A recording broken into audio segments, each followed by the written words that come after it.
All right. Hello, hello, hello, everyone. Happy Sunday. Thank you all for joining us. So, today is Black Business Highlights, our event speaker edition. So, this is the third powerhouse that we have lined up for Sunday, September 26th. If you have not purchased your tickets yet, um, trust me when I tell you, tickets will not be available at the door and they are going to be sold out probably by tomorrow. So let's go ahead and get started. Today we have Shameca Ricks.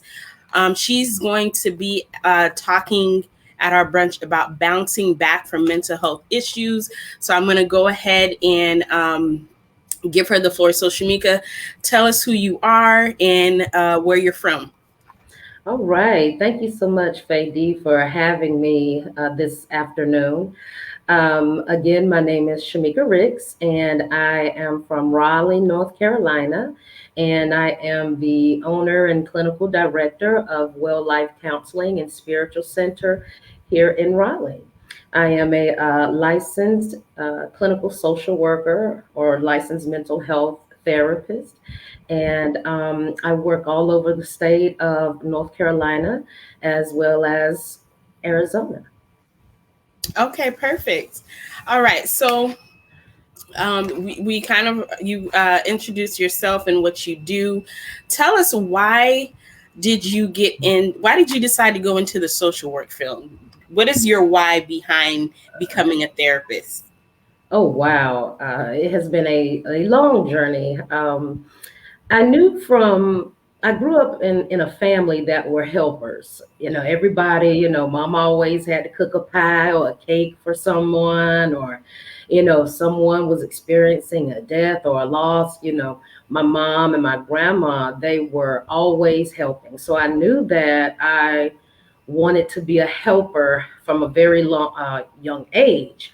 I thought I was going to be a nurse. I thought that was going to be my way of helping because I got my nursing assistant license in high school.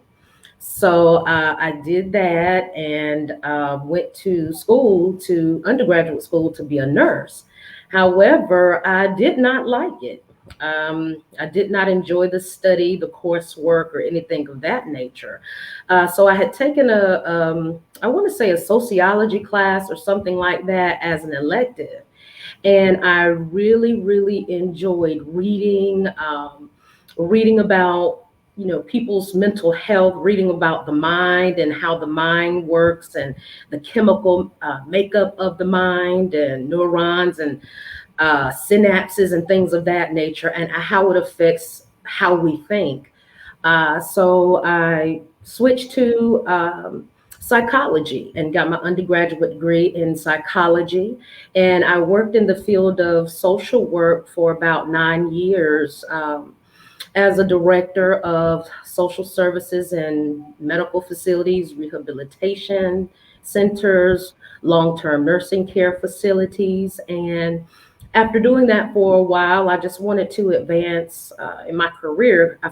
Finally, well, I felt like I was somewhat stuck, or that I had gone as far as I could go with an undergraduate degree. So I went back to school at East Carolina University and started studying social work and got on the road to becoming a therapist. Okay. All Yeah. right, perfect. So, we know that you're located in North Carolina, but just so we're clear, and I should have put this at the beginning, this is Okay. just for informational purposes. So, if you guys have questions, you can feel free to put them in the comments, but we are not having a therapy session right now with Shameca, okay? I just want to put that Not disclaimer out there. yet. I don't want no issues. But you are licensed in both North Carolina and you are seeing clients virtually in Arizona. Yes. So I want to ask you a little bit, what type of issues do you help your clients through, or what type of clients do you provide services to? Okay. Um, Quickly before we get into that, I don't want to make it sound like my journey was just all, kind of educational and work experience. I have had my own share of mental health challenges myself. And so during that 9 years of social work, I experienced burnout, I experienced compassion fatigue, and I began to experience my own mental health challenges. And so seeking professional help for myself um, took me on the therapeutic path as far as giving me some direction as far as what I wanted to do with the rest of my career, where I wanted to go, what was my career path going to be. So, I am not just a therapist by book. I have actually had to bounce back several times over from various challenges and hard situations in my own life. So I just wanted to just kind of open up and share that information about me as well. Um, but I'm sorry. No, I was going to say thank you for sharing that too, Yeah. because I think when we talk about mental health in the Black community in general, there's already a stigma. And some people really feel like, well, I'm going to go see a therapist, but it's just somebody that I'm talking to. They don't understand what I've been through. They don't Right, know. They haven't been there. So thank you so much for opening up, because I feel like when we talk about mental health and just supporting other women in our community, right. when you've been through some stuff, Yes, the Lord. way that you can show up for somebody else is going to be it's going to be completely different than somebody who's just kind of talking to you about it, like writing steps on a piece of paper and give to you, but they've actually never walked the same path that you walked. So Right. thank you so much for sharing that. Again, guys, for you guys tuning in, this is Shameca Rick. She's going to be one of our event speakers at our brunch taking place on Sunday, September 26th. Get your tickets now. I've been telling you guys that. I know you guys like to wait last minute. Yes. Don't nobody DM me once it says sold out. That's it. Like, you need to get your tickets. Okay.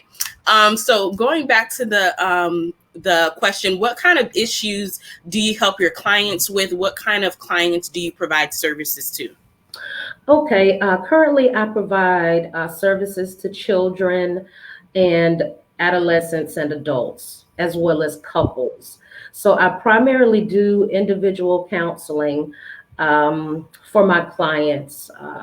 And clients can come in with a myriad of different types of challenges or issues. It could go from clients who are just experience work stress, burnout, conflicts at work. It could be clients who actually have a diagnosed mental health disorder, such as anxiety or depression or mood instability, bipolar disorder. With children, they may have ADHD or behavioral challenges.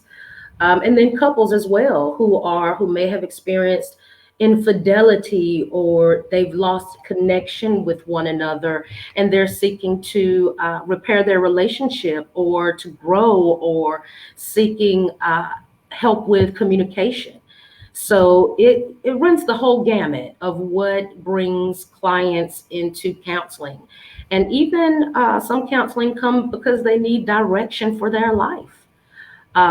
They may be in between changing careers, or um, don't know which way to go, or at a crossroads in their life, and they seek out a professional therapist to help assist them, to give them a hand along the way, to get them to where they want to go, and also to become their personal best.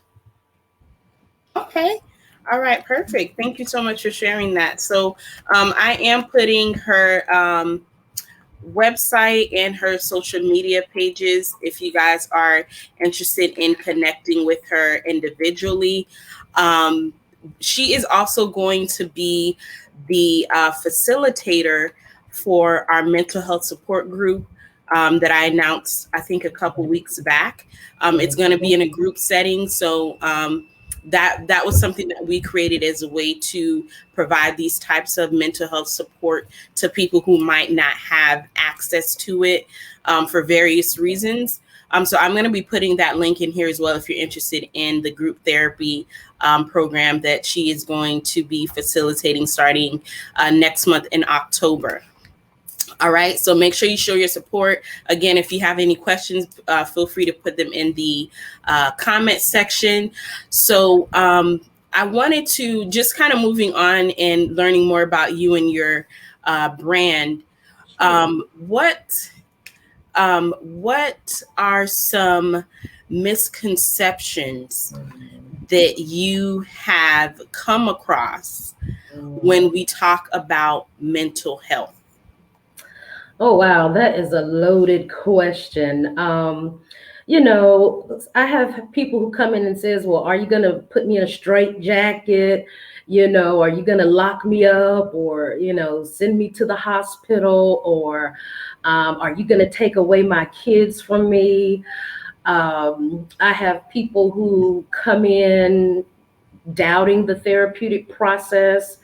They don't believe that it's really going to help, but they're kind of at a loss for what to do. Um, they There's a stigma still, even still, with as much attention that has been brought to mental health. There's still that stigma of um, and shame surrounding coming to therapy. People feel like I should be able to handle this on my own, and they feel weak or feel as if they're a failure if they've had to reach out to a therapist or someone to talk to. So there's a lot of misconceptions about coming to a therapist, or when they see social worker in my name or something like that, they immediately think I'm going to take their kids away, or, I'm going to lock them up in the hospital or things of that nature. So they think therapy is like what they've seen on television, like Mm-hmm. those movies from the past, like Sybil, like that came out around the 70s, or Mommy Dearest, or One Who Flew Over the Cuckoo's Nest. They think about those types of movies and they equate it. There's fear behind coming because they feel like that if I'm coming to talk to a therapist or a shrink, that they are crazy or have lost their mind, or they're psychotic or lost touch from reality and things of that nature. And so oftentimes in session, I really have to spend time working through those misconceptions. So it's a lot out here, even still, with the attention that has been brought to it. There's a lot of misconceptions. Or, oh, are you going to give me medicine that, I don't want to be a zombie. I don't want to take medication.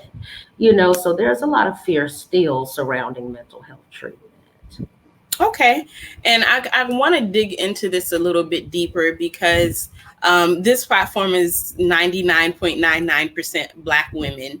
Right. So I think when we talk about mental health in the Black community, specifically pertaining to Black women, a lot of and it could be a mixture of the stigma and then also just what society is pushing. A lot of women seem to think that struggle is a Mhm. badge of honor. Right.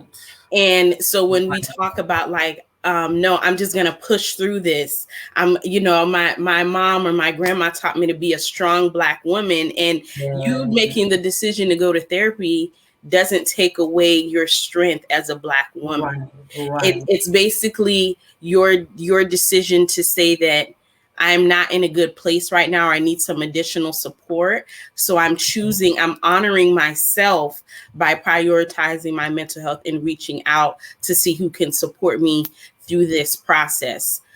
Because we think about the whole strong Black woman narrative and Black girl magic. I think I had this discussion with a group of women a while back, and we were talking about how the term Black girl magic has sort of Mhm. become toxic for us, Mhm. because Mhm. it's like, well, Black girl magic a lot of times is associated with women being able to do these incredible things under a tremendous amount of obstacles, and Yes. it's praised for that. Right. Instead of if it was a woman outside of the community, that there would be maybe more of a sense of pity or concern or for her well-being or whatever, but Right, we're right, taught to just push through, and then we right, get a pat on the back, and then for us we're like, oh yeah, I'm right, strong, and look how people are honoring me because I went through this on my own. right. And that was one of the reasons why I wanted to have you on the panel of speakers for this brunch as Mhm. well. But then that's another reason why I wanted to create this group mental health program, because Right. um, it's time to change the narrative about Yes, that. it Time to absolutely change the is. narrative. It absolutely is. The strong black woman syndrome has really done us a disservice. And when we even think back to, Jim Crow and slavery, black women have always been equated with no emotion or being able to tolerate pain.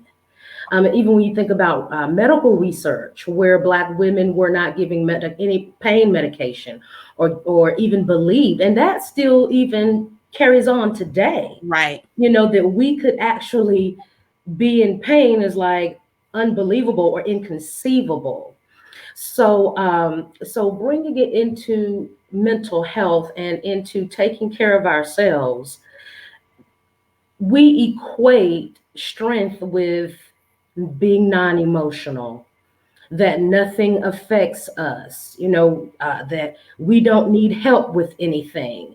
And that is not truth. And I try to redefine the word strength.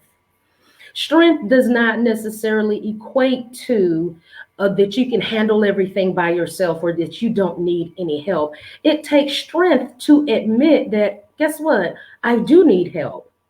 It takes strength to face your feelings, to acknowledge your own feelings, to acknowledge your vulnerabilities, to ask for help. It takes strength to do those things.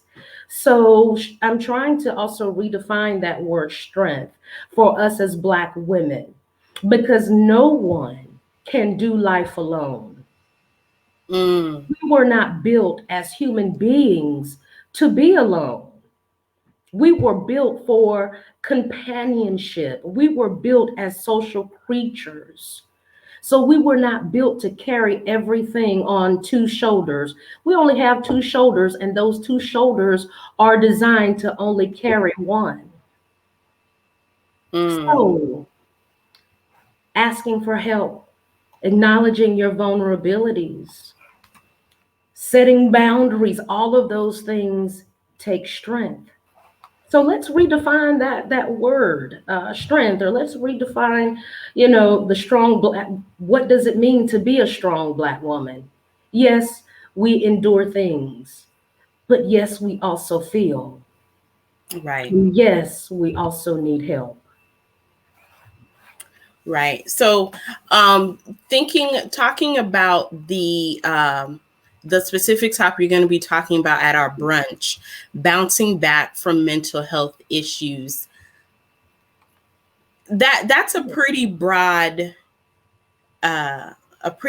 topic. So I want to get an idea of what are some ways that people can bounce back from mental health issues? Well, what I'm going to be speaking about is being built to bounce back, because the topic of the conference includes resiliency. And resiliency means to be able to bounce back from obstacles, and that how all of us have something within us that will allow us to be able to endure things, to be able to go through setbacks, to be able to go through life's challenges. But there's something in us that allows us to be able to come back, to bounce back from the things that we're going through. So during the session, we're going to talk about what that thing really is. And how do we keep that thing alive, that it's within us, that just refuses to allow us to die, that just refuses to allow us to give up, that just refuses for us to just just check out or to throw in the towel. We all have that within us. And so we're going to be exploring the concept of resiliency and how we all have that built in us internally, and how to maintain our resiliency. Because just like anything else, if you do not take care of it, um, if you do not cultivate it, if you do not strengthen it, the less resilient we become. So that's just a little bit about what we're going to be talking about during my session, and I am so excited, and I'm looking forward to meeting all of the ladies and having a good time. So please, you do not want to miss this conference. Get your tickets now, because when I think about BWA and what FAD is trying to do, and that is to empower you. To empower. I'm coming to let you know, guess what?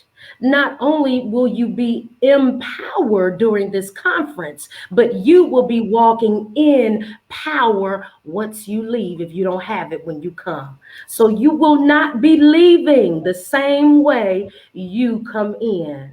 So please get your tickets. I'm excited. I'm looking forward to seeing everybody come out. Okay. All right. Thank you so much.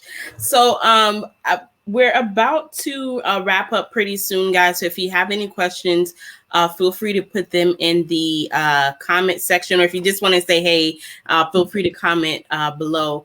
Yeah. I wanted to ask you, how can people connect with you? What type of services do you offer to your clients, as far as, because I know you said you help with not families, couples, individuals, and adolescents. But what Mm. are some of the services that you provide to your clients if anyone was interested in working with you? Well, I do public speaking. So you can reach out to me in if you would like for me to come speak an event. So I do public speaking, I do outpatient therapy, and I also do some life coaching. So if you don't necessarily have a mental health challenge, but you just need some guidance or some direction in making life choices, what is your next step going to be, how you can maximize your talents, your strengths, and remove obstacles in order to become your personal best. I also offer those services as well. So reach out to me. I would love to help in any way that I possibly can. So that's pretty much the services that I offer. So reach out, definitely. Okay, all right. So that, I think that is it. I'm gonna put the link up here on the screen. If you haven't purchased your brunch tickets yet, please go ahead and do that, because they're. I'm not even joking, you guys. It's gonna be sold out tomorrow. Like, I don't even want to tell you the number that we have left, but like, there's nothing left. If you want to get in right now, please get in right now, because once we're sold out, that is it. Um, any other takeaway advice for any of our viewers, anyone watching, or maybe anything that maybe we forgot to talk about that you want to sort of bring to the table before we wrap up? No, I just want to encourage everyone. This is our BWA's back together again. We have not seen each other in a while. We've been going through world challenges and situations. We're still in a crisis in the world, dealing with the pandemic. Not only do we have world issues, we also have challenges and changes that are going on in our own personal lives. And I want you to meet us there at this conference, because, as I said before, we want you to not just be empowered, but we want you to walk in power every day of your life, everywhere that you go. And so I just encourage everyone to come out because we want to see you. It is a blessing for us to be able to come back together again after being away for from each other for so long. So this will be a time for us to socialize, to fellowship, to be encouraged, to empower one another, and connect together in sisterhood and unity. And so I'm happy to be a part of this conference again. Fady, thank you so much. I'm looking forward to seeing you there at the Back Together Again conference. So I'm excited. Just remember before I go that you have been built to bounce back, baby. All It's right. already Yes. in you. Everything that you need is already inside of you. Sometimes we just need a little help to kind of dig underneath it because it has been buried or it has been laid dormant within you for so long. So I am coming to wake up that thing that is within you, to challenge you to never give up on your dream, because your dream will never give up on you. So I'm coming to stir up the gift that is within you, to bring you back to who you are, help you get to where you want to be. I am blessed and privileged to be a part of that journey. So I hope to see you all there. Get your tickets now. All right. Thank you so much, Shameca. So all of Yes. her website, Instagram, and Facebook pages in the comments. The link to the brunch tickets are there as well. As I stated before, since we have like a little bit of time left, we do have a 6-week mental health support group program that we are starting in October. She is going to be the facilitator for that. So if you're interested in getting some mental health support, but maybe you're not ready to dive all the way into one-on-one sessions yet, this is a great program for you. Yes. So that link is down here in the comments as well. Thank you guys so much for joining us today. I cannot wait to see y'all because it has been too long. First of all, it's been too long. Second of all, we've been through some stuff, and I'm just ready to be in the building with, just surrounded by Black women, Black powerhouses making moves in the Valley, and just being able to say that, through this whole thing, we're still here standing. And we deserve to be celebrated. Because I know for me, I can't speak for everybody else. I know for me, I have a hard time celebrating myself, but September 26th, we are in the building and we will be celebrating. So thank you guys for joining us. Thank you, Shameca, for hopping on with me. And I will see you guys probably tomorrow with our last speaker for our brunch. Reach out to me if you have any questions. Let me put my website down here as well, so you can take a look at the events or any other services that you might be interested in. But that is it for me, you guys. Enjoy the rest of your Sunday. Have a good week. And Shameca, I will see you on the 26th. Looking forward to it. All right. Bye, guys. Right. Have a good one. Bye. Bye-bye.